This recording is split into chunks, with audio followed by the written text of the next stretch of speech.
जमलेल्या माझ्या बांधवांनो, भगिनींनो आणि मातांनो,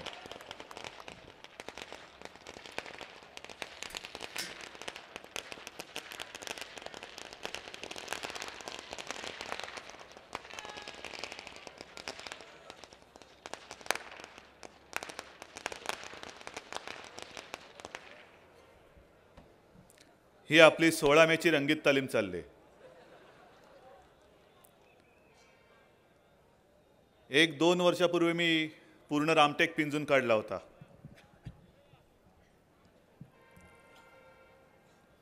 जवळपास 10 दिवस या रामटेक मतदारसंघामध्ये मी मुक्काम ठोकून होतो आणि तेव्हाही आपण भरघोस आशीर्वाद दिले होते आणि आपला प्रकाश जाधव तेव्हा तुम्ही दिल्लीला खासदार म्हणून पाठवले होते.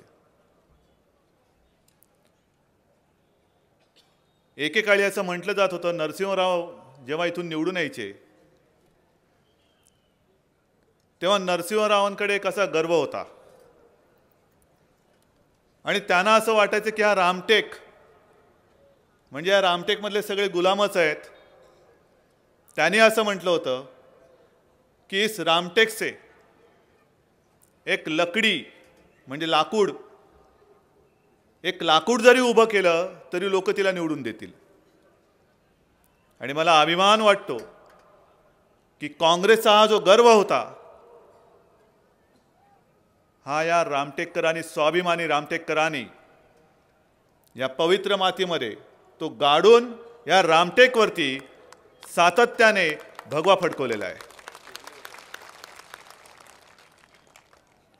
मी नेहमी इकडे येतो, मला नवीन नवीन सहकारी मिळतात. यावेळेला सुद्धा निवडणुकीला आपल्याकडनं बरेच इच्छुक होते. नेहमी एक असं असतं की इच्छुक येतात, उमेदवारी मागतात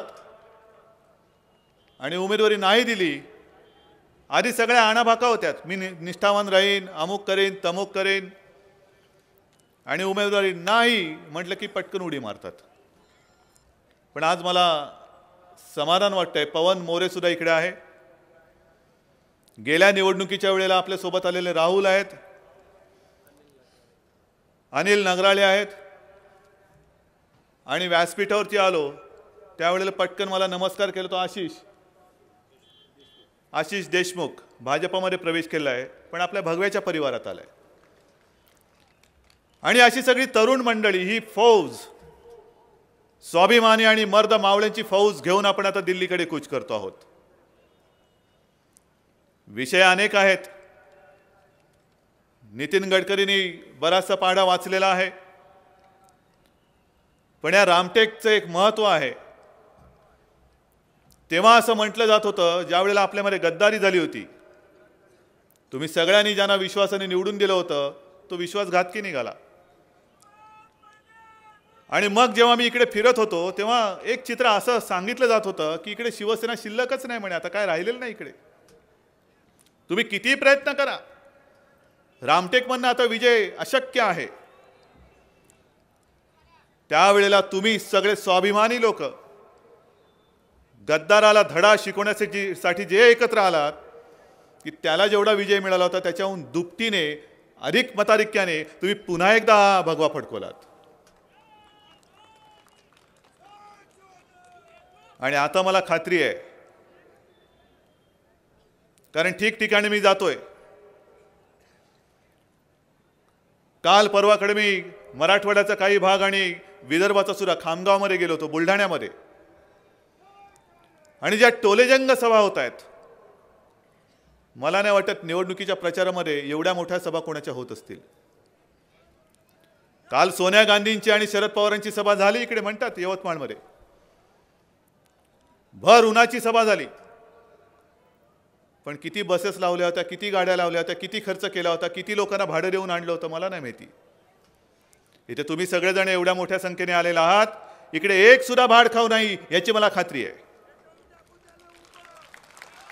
सगळे स्वतःहून, मनापासून आणि एका तिरीमेरीने आलेला आहात. त्या गेल्या पोटनिवडणुकीमध्ये शिवसेनेशी आणि तुमच्याशी, शिवसेना भाजपा युतीचा उमेदवार म्हणून जो आपण निवडून दिला होता त्यांनी गद्दारी केली होती. आज संपूर्ण सरकारनेच आपला विश्वासघात केलेला आहे. संपूर्ण देशाचा विश्वासघात केलेला आहे. विषय कोणते घ्यायचे? काल सुद्धा दिवसभर मला चॅनल्सवाले मुलाखती घेत होते, पत्रकार भेटत होते आणि विषय एकच, तुमचं आणि भारतीय जनता पक्षाचं आता कसं चाललंय. म्हटलं कसं चाललंय? बघा ना इकडून आता नितीन गडकरी येऊन गेले. तुमच्याकडे येण्याच्या आधी मी वर्ध्यामध्ये गेलो होतो आणि आमचं चाललंय म्हणजे असं चाललंय की आजपर्यंत कधीही मिळाल्या नाहीत एवढ्या प्रचंड जागा या कोणत्याही परिस्थितीत या येत्या लोकसभा निवडणुकीत शिवसेना आणि भारतीय जनता पक्षाला मिळाल्याशिवाय राहणार नाही, एवढ्या मजबूतीने ही ती चाललेली आहे. मग शिवसेना आणि राष्ट्रवादीची युती होणार होती, त्याचं काय झालं? म्हटलं आता युती काय, नेमकं शरद पवार कोणासोबत आहेत तेच कळत नाहीयेत. मग शिवसेना आणि राष्ट्रवादीची छुपी युती आहे का?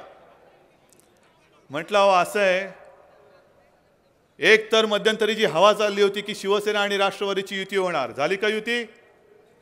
नाही झाली. आता सुद्धा सेना राष्ट्रवादीची युती होणार अशी हवा, छुपी युती झाली अशी दुसरी हवा. त्याचबरोबरीने शरद पवार आणि सोनिया गांधींची एकत्र सभा, ही एकत्र सभा होते. त्याच वेळेला पेपरमध्ये बातमी येते की शरद पवार ओरिसात जाऊन नवीन पटनायकाच्या व्यासपीठावरनं भाषण केलं. ही बातमी येते त्याच्या 2 दिवस आधी तिकडे लालभाईंच्या व्यासपीठावरती शरद पवारांचं भाषण मोबाईलवरनं ऐकवलं. आणि म्हणून मी शिवाजी पार्कच्या सभेमध्ये शरद पवारांना एक सल्ला दिला होता. म्हटलं बाबा आपण मोठे आहात, वयाने कर्तृत्वाने, कर्तृत्व काय ही जनता सांगेल. पण मी आपला साधा माणूस आहे, मला ना 7-12 काय कळत नाही, काही कळत नाही. पण एक कळतं की एका वेळेला अनेकांशी संबंध ठेवलं तर काय होतं.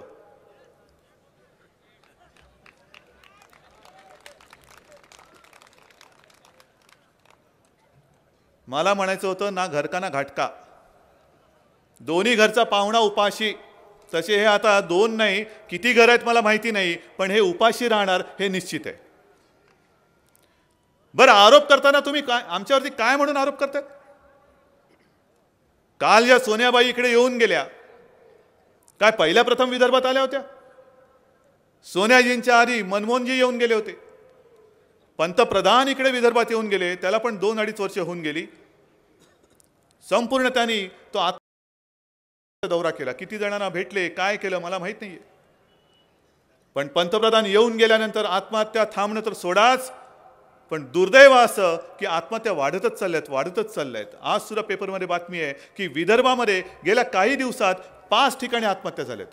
5 ठिकाणी, हे बघा, विदर्भात बाप लेकासह 5 ठिकाणी आत्महत्या झाल्यात. आणि 1-2 ठिकाणी तर अशी उदाहरणं आहेत की आपल्या लहानग्या बाळाला घेऊन शेतकऱ्यांनी रेल्वेसमोर उडी मारली आणि जीव देऊन टाकलाय.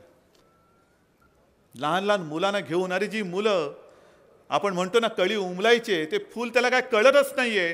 तोपर्यंत त्याला काय वाटलं असेल की बाबा माझा फिरायला घेऊन चाललाय, रेल्वे गाडी झुकझुक गाडी दाखवायला घेऊन चाललाय, ती गाडी समोरनं येते काय आणि आपला बाप आपल्या सकट त्या रुळावरती उडी घेतो काय. एका क्षणात त्या दोघांच्या चिंधड्या उडून गेल्या असतील, त्याची चिन्हा मेंदा होऊन गेला असेल. हे शेतकरी त्यांचे आत्मीयास काय कसे तडफडत असतील. ही निवडणूक आहे आणि आरोप प्रत्यारोप होणार. आम्ही म्हणतो यांनी काय केलं, ते म्हणतात त्यांनी काय केलं. आणि इकडे महत्त्वाची भूमिका तुम्ही पाळायची आहे. हे आरोप तर होणार, पण ज्या वेळेला शरद पवार आमच्यावरती बोट दाखवून आरोप करतात की रक्ताने ज्यांचे हात भरलेत, ज्यांचे हात रक्ताने बरबटलेत, त्यांना मत देऊ नका, तर मी सुद्धा त्यांना प्रश्न विचारतोय, नव्हे तुम्हाला सुद्धा मी हेच सांगतोय की खास करून हा माझा विदर्भ हा होरपळतोय, आक्रोश करतोय, टाहो फोडतोय. पण ना शरद पवार एका शेतकऱ्याच्या घरात गेल्यात, ना सोनिया गांधी गेल्या होत्या, त्यांचं फार कौतुक झालं, पण पुढे हातात काहीच पडलं नाही. आणि अशा आत्महत्या होतच आहेत. तो कुठे फोटो, तो फोटो दाखवा. आता हा गेल्या 8-15 दिवसाचा फोटो आहे. हा काटोलचा शेतकरी, त्याचं नाव आहे चंद्रकांत किसनजी दूध कवळे, तालुका काटोल, जिल्हा नागपूर. आता काटोल कुठे आला, किती लांब आला? 1000-2000 किलोमीटर